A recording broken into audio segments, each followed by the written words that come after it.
Assalamualaikum warahmatullahi wabarakatuh. Shalom, Om Swastiastu, Namo Buddhaya, Salam Kebajikan. Hai teman-teman, perkenalkan nama saya Sasha Lintong. Saya dari Universitas Tarumanegara jurusan Ilmu Hukum. Seperti yang kita ketahui, tingkat kejahatan di Indonesia tidak dapat dipungkiri semakin hari semakin banyak. Berdasarkan data yang bersumber dari Databox, setidaknya tercatat jumlah tindak kejahatan yang dilaporkan di seluruh Indonesia sepanjang tahun 2022 sebanyak 372.965 kejadian. Angka tersebut melonjak tajam hingga 55,73% dari tahun sebelumnya. Sepanjang tahun 2021, ada sebanyak 329.481 tindak pidana yang telah terjadi. Maka dari itu, diperlukan adanya kesadaran hukum di dalam diri masyarakat. Sebelum membahas lebih lanjut, saya akan menjelaskan mengenai hukum pidana dan kaitannya dalam kehidupan bermasyarakat. Hukum pidana sendiri, menurut Muljatno, hukum pidana adalah bagian dari keseluruhan hukum yang berlaku di suatu negara, yang mengadakan dasar-dasar dan aturan-aturan untuk menentukan perbuatan-perbuatan yang tidak boleh dilakukan, yang dilarang dengan disertai ancaman atau sanksi berupa pidana tertentu bagi barang siapa yang melanggar larangan tersebut.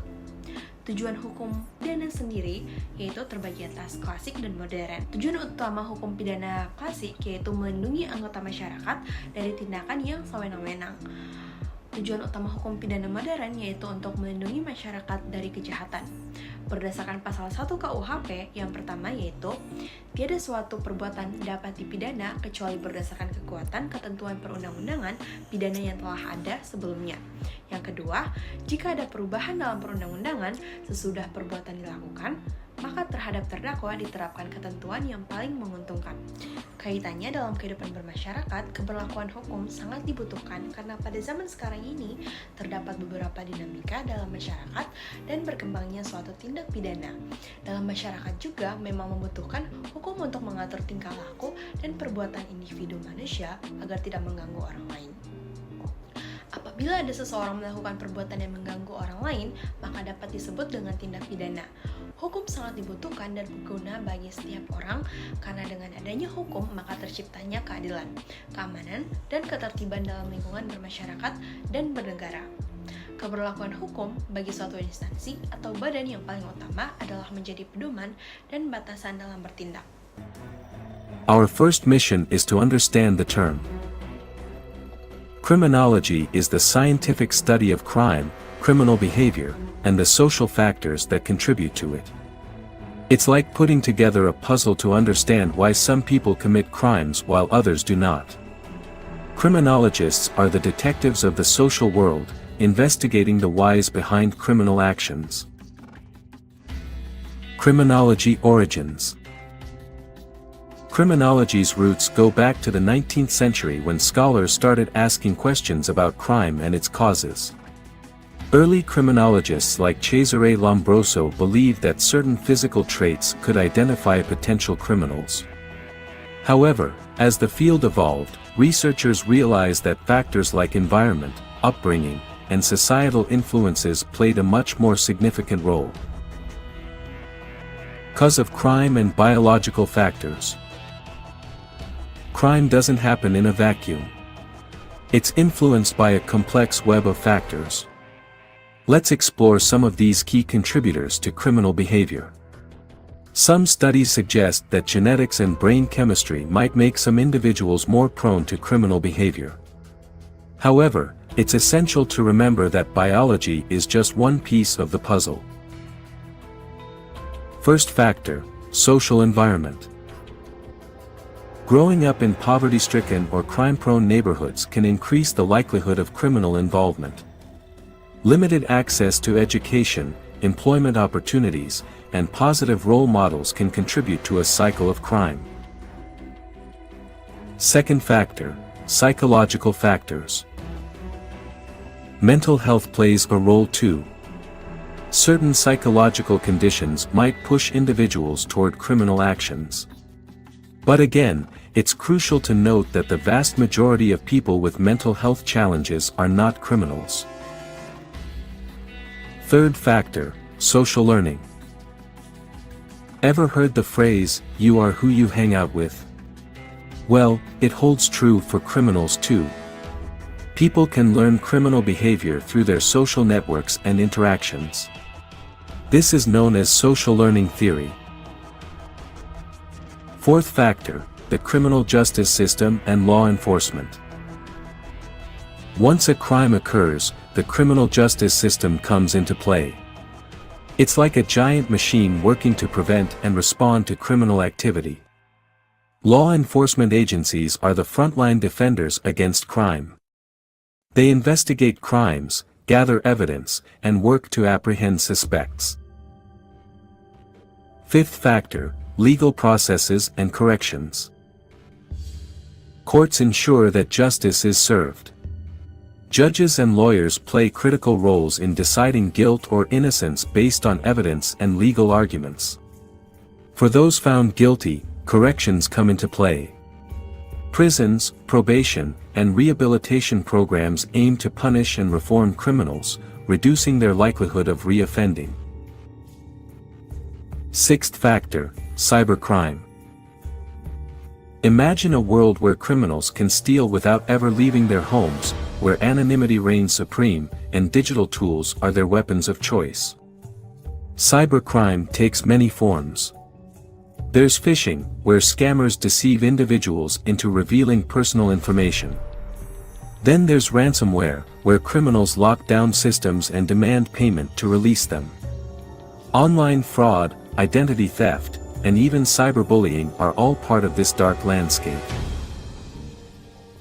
Last factor, white-collar crime. White-collar crime might not involve masks and guns, but it's no less damaging. This category of crime revolves around deceit, manipulation, and financial misdeeds committed by individuals in positions of trust and authority. White-collar criminals come from various backgrounds: executives, professionals, government officials, and even trusted employees. These individuals exploit their positions for personal gain, often using their knowledge of systems and processes to avoid detection. The repertoire of white-collar crime is vast. There's corporate fraud, where executives manipulate financial statements to inflate profits. Embezzlement involves siphoning money from an organization, while insider trading leverages non-public information for stock market gains. In conclusion, criminology is a multidisciplinary field that continues to unlock the mysteries of human behavior. By understanding the causes of crime, society can work toward preventing it and creating a safer, more just world for everyone. As we conclude this short trip into the world of criminology, remember that every crime has a story, and it's our collective responsibility to shape the narrative for a better future. Meningkatnya tindak kriminalitas di lingkungan masyarakat terjadi karena beberapa faktor tertentu. Hal ini dijelaskan juga di dalam bidang ilmu kriminologi, yang mana kriminologi berperan sebagai ilmu pembantu dalam hukum pidana, yang memberikan pemahaman tentang fenomena kejahatan, sebab dilakukannya kejahatan, dan upaya dapat menanggulangi kejahatan yang bertujuan untuk menekan laju perkembangan kejahatan. Objek studi kriminologi sendiri terdiri dari perbuatan yang disebut kejahatan, pelaku kejahatan, reaksi masyarakat yang ditujukan baik terhadap perbuatan maupun terhadap pelakunya. Kasus kekerasan seksual terhadap perempuan dan anak semakin marak. Pada tahun 2021, Komnas Perempuan menyatakan ada 2.945 kasus kekerasan. 8 dari 10 perempuan di Indonesia pernah mengalami pelecehan seksual di ruang publik. Kemarahan massa tak terbendung usai mengetahui aksi pelaku H yang diduga melakukan pelecehan seksual pada anak perempuan di bawah umur di Jalan Haji Kala Campagaya, Kecamatan Panakukang, Kota Makassar. Jadi korban pelecehan seksual di dalam kereta yang mereka tumpangi. Kejadian ini menjadi peringatan bagi kita untuk selalu waspada dengan pelecehan seksual yang terjadi di dalam kereta. Pria yang berprofesi sebagai guru mengaji di Kabupaten Pamekasan, Jawa Timur. Dia nekat melecehkan anak didiknya yang masih di bawah umur dengan modus membangunkan korban untuk sholat. Satreskrim. Sejak Senin, beredar informasi tentang kejadian kekerasan seksual yang menimpa 15 siswa kelas 6 sebuah SD swasta yang diduga dilakukan seorang guru honorer. Laporan atas kasus ini telah masuk ke Polresta Yogyakarta. Laporan kasus dugaan pelecehan seksual oleh seorang rektor di Gorontalo yang dilaporkan oleh 11 pegawai kampus kini dalam proses penyelidikan. Pelaporan dilakukan karena hingga saat ini tidak ada itikat baik dari terduga pelaku untuk minta maaf. Salah satu contoh tindakan kriminal yakni pelecehan seksual. Seperti pada awal video tadi, korban dari tindakan pelecehan sendiri bisa terjadi pada siapa saja, yakni anak di bawah umur, laki-laki, ataupun perempuan yang seringkali menjadi sasaran dari para pelaku. Nah, kira-kira apa saja ya bentuk dari kekerasan seksual? Perlu diketahui, kekerasan seksual yaitu setiap perbuatan yang merendahkan, menghina, menyerang, atau tindakan lain terhadap tubuh yang berkaitan dengan seksualitas secara paksa tanpa adanya konsen ataupun persetujuan. Sedangkan pelecehan seksual adalah tindakan seksual lewat sentuhan fisik ataupun non-fisik dengan sasaran organ seksual maupun seksualitas korban. Biasanya, aksi kekerasan seksual dimulai dari adanya pelecehan seksual, sehingga ada baiknya Anda memahami kedua hal tersebut yang bisa terjadi dimanapun dialami oleh siapapun, terutama dengan mengenali bentuk-bentuk pelecehan seksual. Dari penjelasan pelecehan seksual tadi, ternyata ada banyak sekali loh fakta seksual harassment di tempat kerja yang terjadi di seluruh dunia.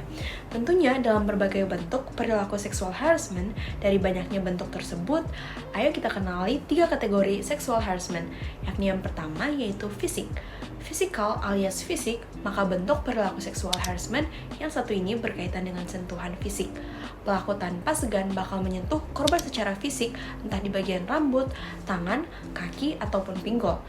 Tindakan pelecehan yang parah jika pelaku menyentuh organ tubuh pribadi seperti dada, bokong, hingga alat kelamin. Sudah pasti aksi pelaku ini dilakukan tanpa adanya persetujuan dari korban.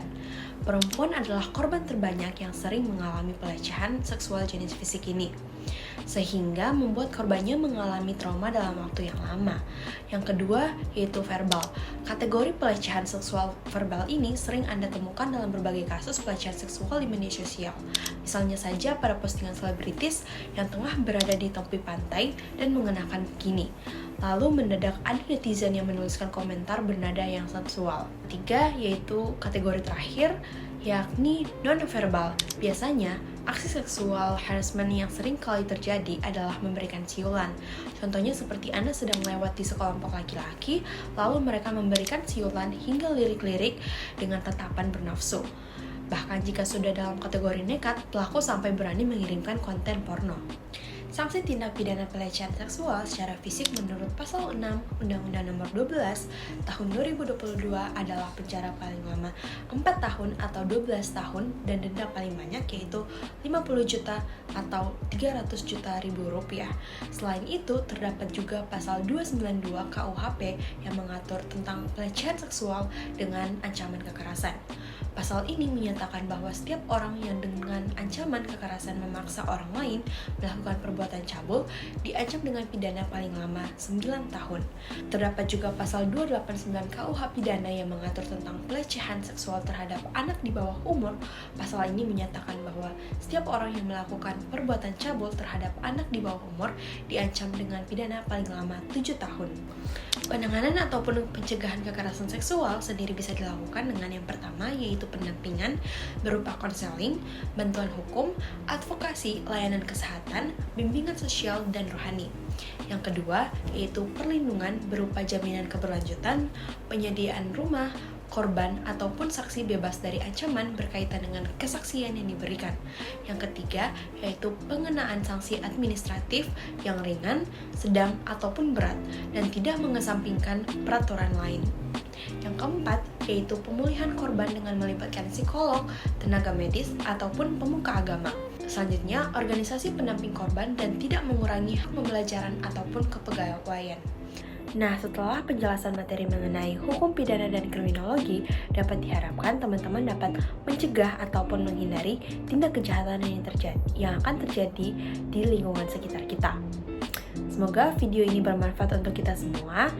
Mohon dimaafkan jika terdapat kesalahan ataupun kekurangan kata, dikarenakan saya juga masih di dalam tahap mempelajari ilmu hukum pidana. Sekian, wassalamualaikum warahmatullahi wabarakatuh.